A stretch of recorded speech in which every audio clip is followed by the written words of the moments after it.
Hey, what's going on, YouTube? Aaron Yoon coming at you from New York City today. Today, I have a very, very special guest for you. Joining me today is David Warner, uh, currency expert, master Forex trader, and former staff sergeant in the U.S. Air Force. Quite a diverse list of accomplishments there. Thank you for joining us, David.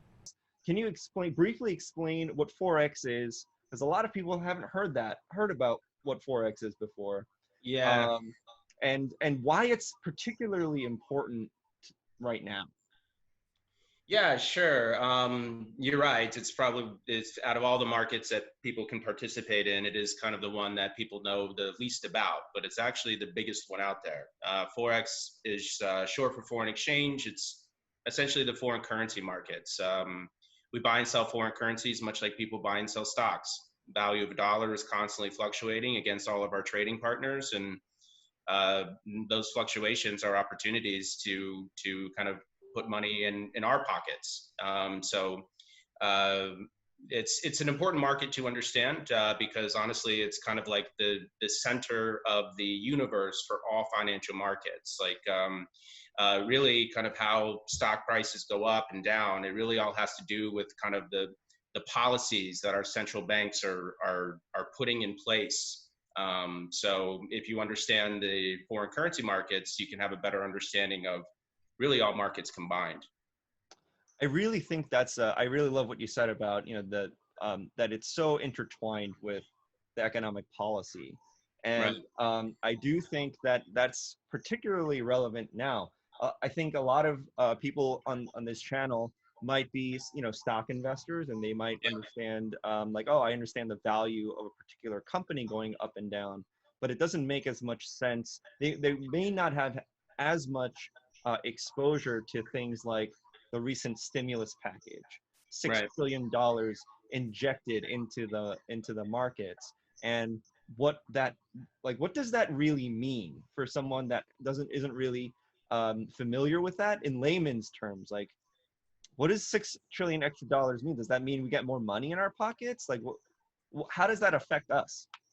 Well, what they're trying to do is they're trying to stimulate the economy. They're trying to keep the economy floating up. They're trying to keep the stock market up. They're printing money that never even existed to begin with. And as long as they keep printing money that never existed to begin with, the stock market continue to move up. So like the economy has been absolutely awful. This coronavirus has just put the brakes on the economy yet, even though the economy is awful, the stock market is still going up, and that just has to do with all of the new money. And as long as they keep creating that new money, the stock market will continue to move in an upwards direction. But at the same time, if we're creating all of this new money, like the value of the dollars that are being created, they're each one is like a depreciating asset. The purchasing power of those dollars are just going to continue to move down. So if we continue to, you won't really see it. It's going to happen kind of slowly, but the value of the things around us will start kind of floating up as well. Gotcha. From the Fed's perspective and all the central banks' perspective, why would doing something like this be a good idea? Is it just from their perspective? Are they just trying to prevent the stock market from collapsing? Like, Yeah, they're trying to keep the stock market from collapsing. They're trying to help companies basically not go under because the job market is already abysmal right now. But imagine companies have to start shutting their doors.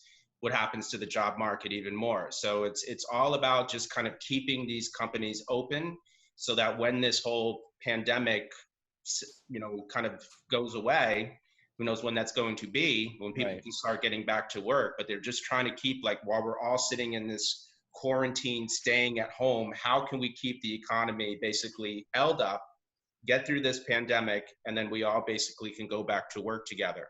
The real scary thing right now is like, how do we open up the country in kind of a safe way? Because the scariest thing would be that we get another wave or we have to kind of go into quarantine again. It's like, what can the Fed do to kind of keep everything going? So it's a very interesting time. It's kind of just banks and central banks, like they're really just kind of making things up as they go because we've never seen anything like this before.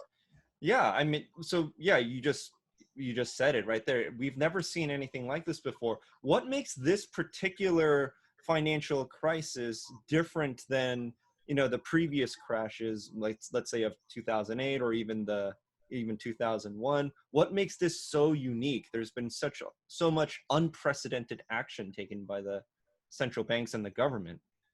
This one's different because it's brought on through pandemic. It's not brought on by, Fed policies or whatever government policies, whatever were at that time. Like this was something kind of completely different because it's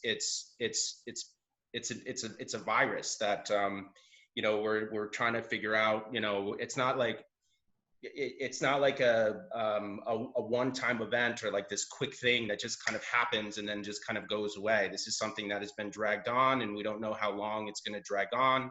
If we reopen the economy, does it come back? So there's a lot of unknowns, and so that's what makes this one so unique. If we can just kind of reopen the economy and everything kind of goes as is, I think the stock market can probably just kind of continue moving in possibly the direction that it is moving. But if we do have to move into some type of new quarantine again, then all bets off. As far as like what happens to the stock market, even with just the whole lockdown and the whole coronavirus even became a thing. If you remember, kind of that little bit of period somewhere in mid-March where the stock market just was like it was a falling knife, and Yes. it's not in basically investors and banks were just waiting for how is the Federal Reserve going to respond. And as soon as the Federal Reserve started creating, stimulus packages, the stock started to kind of move up again. Okay. So the stocks are going to go kind of up and down with just like changes in central bank policy.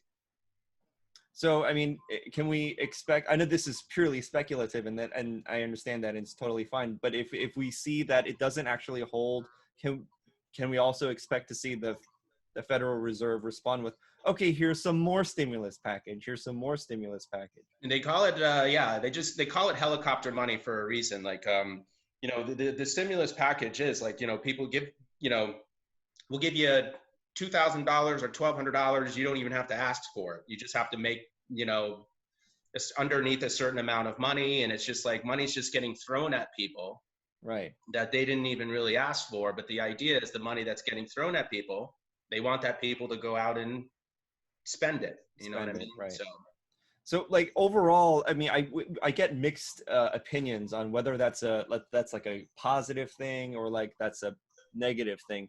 We haven't really seen helicopter money, at least not in my lifetime. It hasn't really been a thing, and so this is mhm, kind of brand new for a lot of, especially younger people. They've never seen this before, yeah. and so there's varying effects. Like, what is your thoughts on it from a short term and a long term perspective? Like, is this On a short term perspective, that's kind of what keeps this stock market propped up. Long term, it's like if this thing gets dragged on, they're not going to be able to do this forever. You know what I mean? So it's like, the long term effects on this is, the purchasing power, the value of the dollars are going to go down. So people that are in kind of like more of like a fixed income, they could see kind of that the value of that money that they have just seems to buy less and less over time.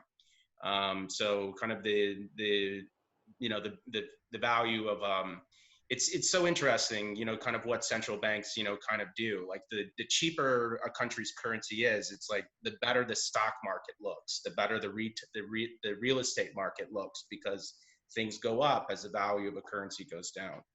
gotcha? I mean, does that also mean that we can, in that scenario that you just mentioned, we can see inflation to go up Yeah, as yeah, well?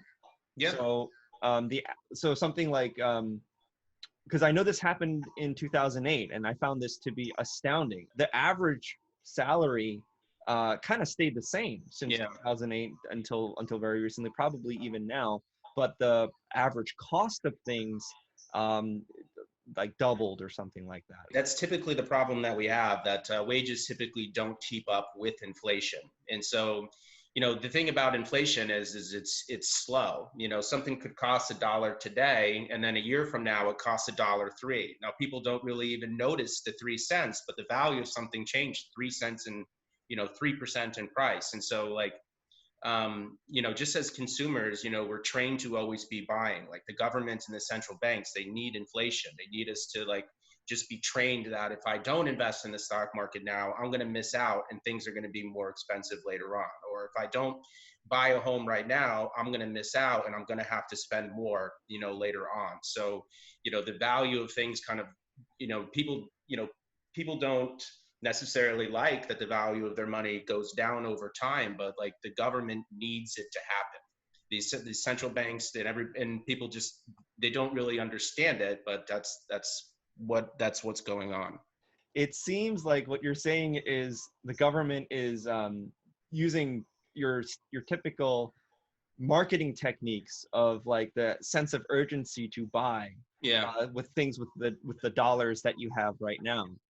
It's no wonder that we're in like a spend more than you even earn kind of culture. And like I feel like, is that related? Yeah, I mean it is, the axis, the thing is that the central banks, I mean, if the way they look at it, like this, like they're just creating money out of thin air, and they can just do it, and they have a balance sheet that's just growing and growing and growing and never ends. And as long as we just like as long as we keep some type of faith that the economy is going to be okay, then everything kind of chugs along. It's when people don't feel secure and they don't feel safe, they stop spending money. And that's kind of like that's when everybody gets really scared. They're not going out and they're not buying new shoes and they're not buying new, they're not going to the, dinner and the movies and all of that. They're just sitting at home, just terrified and scared. And that's what the central banks are trying to do now. They're trying to make everybody just feel at ease. If they didn't do things and the value of the stocks, came crashing down, people's 401ks, people retirements, they're freaking out. Stores have to start closing, people start losing their job, and then it just becomes it's a domino effect. Yeah. And so it's just like as long as we can, no one pushes that first domino, then Yeah. then we're okay. Got it. That's like a different kind of pandemic, if you will, right? That's more of like an Oh yeah. economic collapse. So all of Yeah. this is in an effort to prevent that from happening. Yeah. Yeah, Yeah. definitely. I think that like I don't mean to make light of something so serious, but I do think that we haven't really exactly lost faith in the dollar yet. I do think people are still buying stuff. Oh yeah. Hmm. Um, I know for a fact alcohol sales have gone up 75%. Yeah. Yeah. Yep. So Things like that. I do People are think bored. I do think that there's still faith in our currency, thankfully.